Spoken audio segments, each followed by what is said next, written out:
الرحمن الرحيم نحمده ونصلي على رسوله الكريم أما بعد فأعوذ بالله من الشيطان الرجيم بسم الله الرحمن الرحيم اقرأ باسم ربك الذي خلق الإنسان من علق اقرأ وربك الأكرم الذي علم بالقلم علم الإنسان ما لم يعلم وقال النبي صلى الله تعالى عليه وسلم طلب العلم فريضة على كل مسلم أو كما قال عليه الصلاة والسلام. معزز سامعین اعزام اور اسٹیج پر تشریف فرما اکابر علماء کرام، بالخصوص میرے مشفق و مربی نمونہ اسلاف حضرت اقدس الحاج مولانا عبدالرشید صاحب دامت برکاتہم العالیہ، حضرت مولانا محمد مشرف صاحب، مفتی پرویز صاحب اور جلسے کی نظامت فرما رہے رفیق محترم مفتی عبدالخالق صاحب دامت برکاتہم العالیہ اور دیگر علماء یہاں تشریف فرما ہے. اس مبارک موقع پر اگر یادگار اسلاف حضرت اقدس مولانا محمد قیصر صاحب رحمت اللہ علیہ کا ذکر خیر نہ کیا جائے تو یہ بڑی ناسپاسی ہوگی. حضرت مولانا قیصر صاحب رحمت اللہ علیہ نے اپنی ساری زندگی اس مدرسے کے لیے، اس کو پروان چڑھانے کے لیے وقف کی ہے اور طرح طرح کی قربانیاں پیش کی ہیں. یہ آپ ہی کا لگایا ہوا چمن ہے جو آج پوری آب و تاب کے ساتھ چمک رہا ہے، دمک رہا ہے. اور آپ کے جانشین میرے بہت ہی محترم حضرت مولانا محمد عامر صاحب دامت برکاتہم العالیہ جو مدرسہ حاضہ کے محتمم ہیں اور بڑے اچھے اور عمدہ انداز میں اپنے والد رحمت اللہ علیہ کے لگائے ہوئے اس چمن کی آبیاری کر رہے ہیں، یقیناً وہ ان کے اساتذہ تمام رفقا وہ مبارکباد کے مستحق ہیں. ابھی قرآن کریم کی چند آیتیں آپ کے سامنے میں نے تلاوت کی تھی. دیکھیے قرآن کریم کے 69,000 کلمات میں سب سے پہلا کلمہ اللہ تبارک و تعالی نے جو نبی علیہ السلام پر نازل فرمایا وہ اقرا ہے. اللہ نے فرمایا کہ اے نبی جی آپ پڑھیے، اور قرآن کریم کی 6,666 آیتوں میں سب سے پہلی آیتیں جو اللہ تبارک و تعالی نے نازل فرمائی، ان آیتوں سے بھی تعلیم کی اہمیت، عظمت اور افادیت معلوم ہوتی ہے. اللہ تبارک و تعالی نے نبی علیہ السلام سے فرمایا اقرأ باسم ربک، کہ اے نبی آپ پڑھیے اپنے رب کے نام سے، آپ پڑھیے، آپ کا رب وہ آپ کا اکرام کرے گا. اللہ تبارک و تعالی نے وحی الہی کے آغاز میں نبی علیہ السلام کو جو حکم دیا ہے، سب سے پہلا حکم یہی ہے کہ آپ پڑھیے، اور نبی علیہ السلام نے بھی اسی فریضے کو انجام دیا ہے۔ مذہب اسلام کے اندر تعلیم و تربیت یہ ایک بنیادی چیز ہے۔ اللہ تعالیٰ نے تمام مسلمانوں کو اس کا مکلف بنایا ہے کہ تعلیم و تربیت کے فرائض انجام دیں۔ خود نبی علیہ السلام نے فرمایا کلکم راعٍ وکلکم مسئول عن رعیتہ، کہ تم میں سے ہر شخص نگراں ہے اور کل قیامت کے میدان میں اور اس سے اس کی نگرانی کے بارے میں سوال کیا جائے گا۔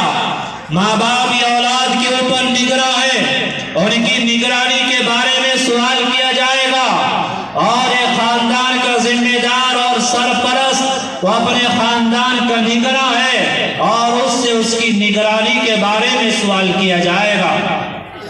اللہ نے قرآن میں فرمایا یا ایھا الذین آمنوا قوا انفسکم واہلیکم نارا، کہ ایمان والو اپنے آپ کو اور اپنے اہل و عیال کو جہنم کی اس آگ سے بچاؤ جس کا ایندھن انسان اور پتھر ہے۔ گویا کہ ایک مسلمان کی ذمہ داری یہ ہے کہ اپنی بھی فکر کرنا ہے، اہل و عیال کی بھی فکر کرنا ہے، اپنے کو بھی جہنم کی آگ سے بچانا ہے اور اپنے اہل و عیال کو بھی جہنم کی آگ سے بچانا ہے۔ اگر ہم لوگ اپنے آپ کو جہنم کی آگ سے بچانا چاہتے ہیں تو اس کے لیے اعمال صالحہ کو اختیار کرنا ضروری ہے، اور اعمال صالحہ کو اختیار کرنے کے لیے تعلیم کا حاصل کرنا ضروری ہے۔ میرے بھائیوں، تعلیم کتنی ضروری ہے؟ جیسے کہ انسان کے لیے ہوا کا ہونا ضروری ہے، پانی کا ہونا ضروری ہے، مٹی کا ہونا ضروری ہے، آگ کا ہونا ضروری ہے۔ اگر پانی نہ ہو انسان زندہ نہیں رہ سکتا، پانی نہ ہو انسان زندہ نہیں رہ سکتا، اگر آگ نہ ہو اور مٹی نہ ہو تو انسان کی ضرورت پوری نہیں ہو سکتی۔ تعلیم کا ہونا اس سے بھی زیادہ ضروری ہے، کیونکہ اگر کسی کے پاس تعلیم نہیں ہے تو وہ مثل جانور ہے۔ اگر آپ کے پاس تعلیم نہیں ہے آپ زندہ لاش ہیں، اگر آپ کے پاس تعلیم نہیں ہے آپ کا وضو صحیح نہیں ہوگا، آپ کا غسل صحیح نہیں ہوگا۔ اگر آپ کے پاس تعلیم نہیں ہے نہ آپ کی نماز صحیح ہوگی، نہ آپ کا روزہ صحیح ہوگا، نہ آپ کا حج مکمل ہوگا۔ اگر آپ کے پاس تعلیم نہیں ہے آپ حق و باطل کے درمیان امتیاز نہیں کر سکتے ہیں۔ اگر آپ کے پاس تعلیم نہیں ہے آپ اللہ کی بندگی صحیح طریقے سے نہیں کر سکتے ہیں۔ اگر آپ کے پاس تعلیم نہیں ہے نہ آپ حقیقت کو سمجھ سکتے ہیں، نہ آپ شریعت کو سمجھ سکتے ہیں، نہ آپ معرفت کو سمجھ سکتے ہیں۔ اگر آپ کے پاس تعلیم نہیں ہے آپ آنکھوں کے ہوتے ہوئے اندھے ہیں۔ اگر آپ کے پاس تعلیم نہیں ہے آپ زبان کے ہوتے ہوئے گونگے ہیں۔ اگر آپ کے پاس تعلیم نہیں ہے آپ پاؤں کے ہوتے ہوئے لنگڑے ہیں۔ اگر آپ کے پاس تعلیم نہیں ہے آپ ایک زندہ لاش ہیں، آپ کا مشن ادھورا ہے، آپ کا کوئی مقام اور کوئی مرتبہ نہیں ہے۔ جیسے انسان کے زندہ رہنے کے لیے ہوا کا ہونا ضروری ہے، پانی کا ہونا ضروری ہے اور مٹی کا ہونا ضروری ہے، تو تعلیم کا ہونا اس سے بھی زیادہ ضروری ہے۔ میرے بھائیوں، دو نوالے کم کھائیں، شادی بیاہ کے مواقع پر رسومات اور خرافات سے بچیں، مکانوں پر زیادہ پیسہ لگانے کے بجائے اپنے بچوں کے مستقبل کو روشن بنائیں، ان کو تعلیم سے روشناس کرائیں، کیونکہ تعلیم ہی کے ذریعے انسان کامیاب زندگی گزار سکتا ہے۔ اگر تعلیم نہیں ہے تو اس کا مشن ادھورا ہے، اس کی زندگی ادھوری ہے اور وہ اپنی زندگی میں کامیاب نہیں ہو سکتا ہے۔ تو تعلیم کا ہونا یہ ایک انتہائی ضروری امر ہے۔ آج اگر دیکھا جائے تو معاشرے کے اندر بے شمار برائیاں ہیں۔ آج کا نوجوان یا نشے کی طرف جا رہا ہے۔ آج کا نوجوان یہ ماں باپ کا نافرمان ہے۔ آج کا نوجوان یہ اپنے ماں باپ کو ستا رہا ہے۔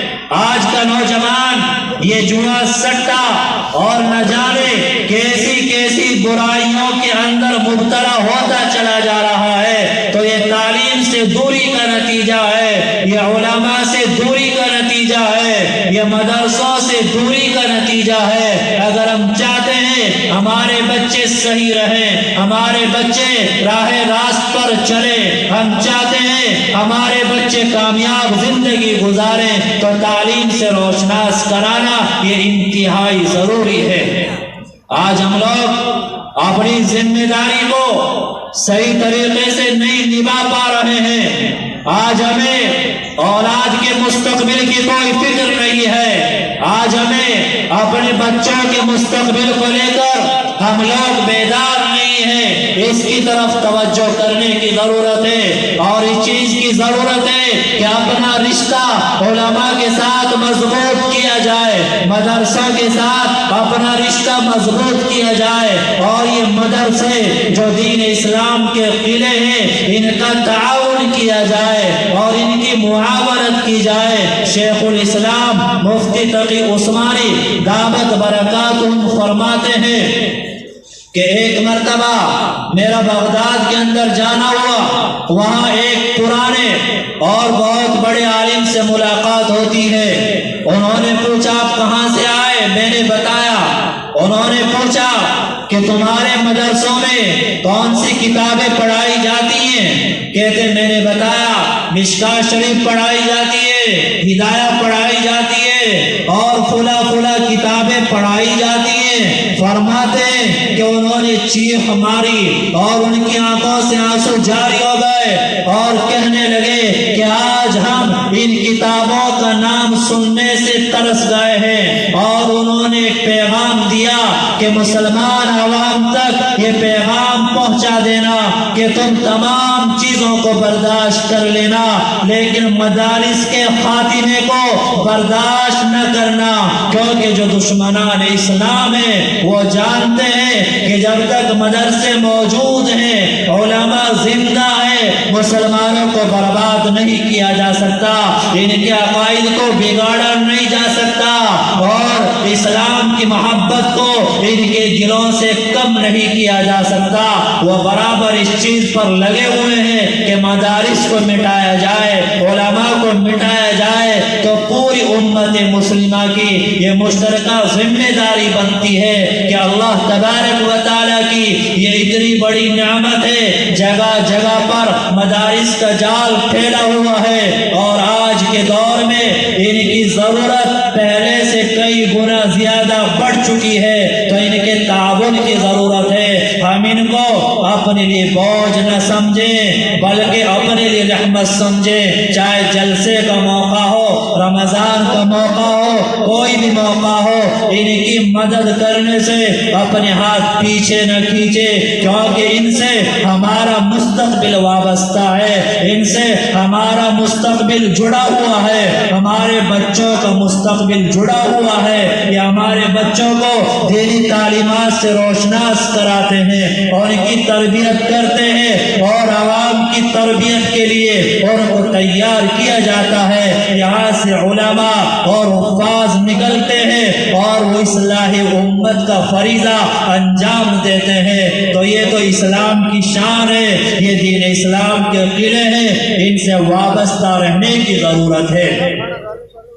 آخر میں یہی عرض کرنا ہے کہ یہ مدرسے یہ اللہ کی ایک بہت بڑی رحمت ہے ہمارے لیے، ان سے وابستگی پیدا کریں، علماء سے اپنا جوڑ اور تعلق پیدا کریں، ان کی معاونت کا خیال کریں، اور تعلیم جس کا پہلی ہی آیت میں اللہ نے ہم کو حکم دیا ہے اس کو اپنائیں، اپنے بچوں کو تعلیم سے روشناس کرائیں، تبھی ہمارے بچوں کا مستقبل روشن ہو سکتا ہے، اور برائیوں سے بچ کر اچھائی کی طرف وہ تبھی آ سکتے ہیں۔ تو آج ہم یہاں یہی پیغام دینے کے لیے اور یہی پیغام لینے کے لیے آئے ہیں کہ اگر نوجوانوں کو تباہی اور بربادی سے بچانا ہے تو ان کو تعلیم سے روشناس کرانا ہوگا۔ آج سب یہ عہد اور ارادہ کر کے جائیں کہ اپنے نوجوانوں کو تعلیم سے روشناس کرائیں گے، مدرسوں کی معاونت کریں گے اور حفاظ اور علماء ان کا ادب و احترام، ان کا اکرام کریں گے، ان سے فیضیاب ہوں گے۔ یہی چند باتیں آپ کے گوش گزار کرنا تھی۔ دعا کریں کہ اللہ کہنے سننے سے زیادہ عمل کی توفیق نصیب فرمائے۔ وآخر دعوانا الحمدللہ رب العالمین۔